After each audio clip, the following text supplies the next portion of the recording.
Madagascar, on est dans un pays tropical. On est dans un pays où les gens se vêtent avec des couleurs vives, comme je le fais pour le moment. Le batik, c'est encore un moyen pour exalter cette couleur malagasy.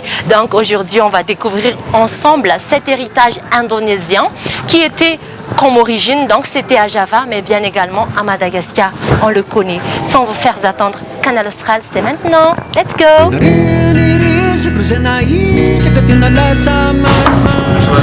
Ah, salama! Malal! François? Parle-moi fantage! Oui, Sarabé. Tout est joli ici, hein. Je vois que de la beauté. On a tous les articles là qui sont tous...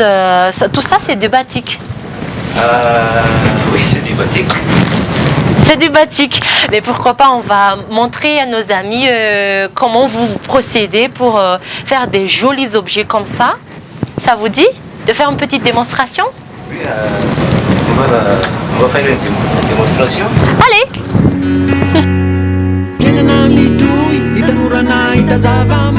Je m'appelle François Rakudadramana. Je suis un artiste peintre. J'ai fait de la peinture sur tissu. Et j'utilise les techniques de batik et les CRT. Et dans la technique de batik, on utilise de la cire. Et dans la technique de CRT, on utilise la gouta. Avant d'utiliser la cire, il faut fondre avant de l'appliquer sur le tissu. J'utilise cette bougie pour chauffer la cire. C'est à la fois économique et écologique. Il faut qu'elle soit chaude avant de l'appliquer sur le tissu. En attendant, je vais montrer la technique de CRT avec la gouta. Avec la gouta, donc à la place de la cire. C'est plus gouta, la gouta. Oui, ouais. C'est ça. Là, c'est une sorte de liquide. Les voici. Comme ça. En fait, c'est une espèce de colle. On l'utilise pour faire les contours du motif. Je viens de verser les produits dans ces petits flacons. Je vais tracer les motifs. Avant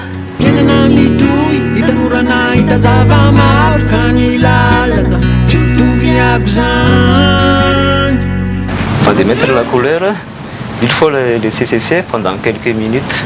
Après séchage, on peut appliquer les différentes couleurs. Vous voyez, la couleur s'étale, elle s'étale tout seule et elle s'arrête au contour.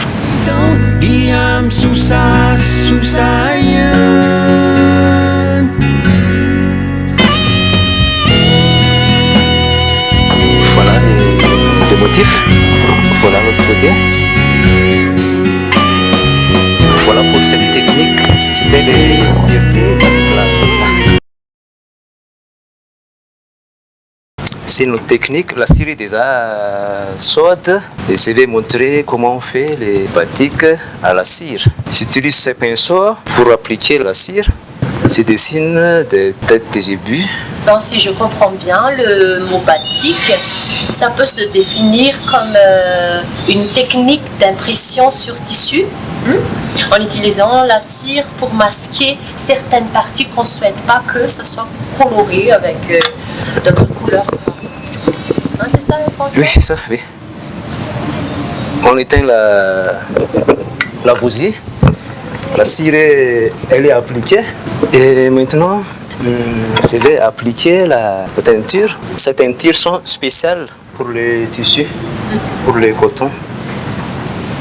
Je l'applique. J'absorbe le surplus de teinture. Voilà les motifs. C'est cette technique qu'on appelle les batiks à la cire. Et les batiks, il peut être destiné pour faire des tableaux ou aussi pour faire des vêtements ou des sacs. Pour les tableaux, la cire, elle reste. Parce que la cire les protège en permanence. Mais quand on fait des vêtements ou des sacs, dans ces cas, il faut retirer la cire. Il suffit de plonger les tissus dans de l'eau bouillante. La cire va fondre et le tissu devient souple, comme au départ. On peut mélanger les deux techniques à la fois sur une même toile. Ça fait 21 ans, tu nous disais, que tu œuvrais, tu as travaillé pour faire ce travail si minutieux et aussi si passionné. Donc, est-ce que tu peux me raconter un peu de ce que tu as comme fierté professionnelle, personnelle? En Tirabé, il y a une foire qui s'appelle Vitrine de Vaknakarat. Et au mois de septembre 2019, j'ai exposé pendant cette foire. C'était le groupement des entreprises qui a organisé cet événement. Et il y avait une sélection des meilleurs stands, meilleures créations. Meilleure exposition, meilleur stand, meilleure création. Et moi, j'ai gagné le prix de la meilleure création. Qui a gagné le prix de la meilleure création. Pour la création. Et c'est un souvenir inoubliable. Ça. Wow. Et en voyant tout cela, hein, c'est normal. Tu mérites en plus. Merci. Le batik à Madagascar, les amis, on ne connaît pas beaucoup des gens, des batikiers. Vous n'êtes pas nombreux, vous. En Tirabé, il n'y a que moi qui utilise cette technique, les batiks et les cirti. Et à Tana, il n'y a même pas plus de 5. Voilà, donc c'est un métier, c'est encore un marché de travail très très intéressant, mais qu'il faut transmettre aux jeunes générations. C'est ça. Alors pourquoi pas, on va faire jeter un coup d'œil pour les visiteurs aussi. On va regarder un peu.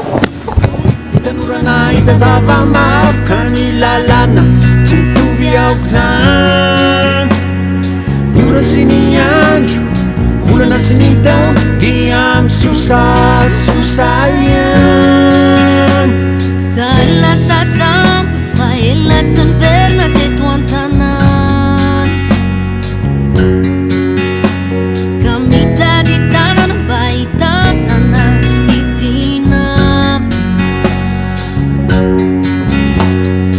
azafady re olo raha tsy manahirana anareo fa tsy hitana ny lalana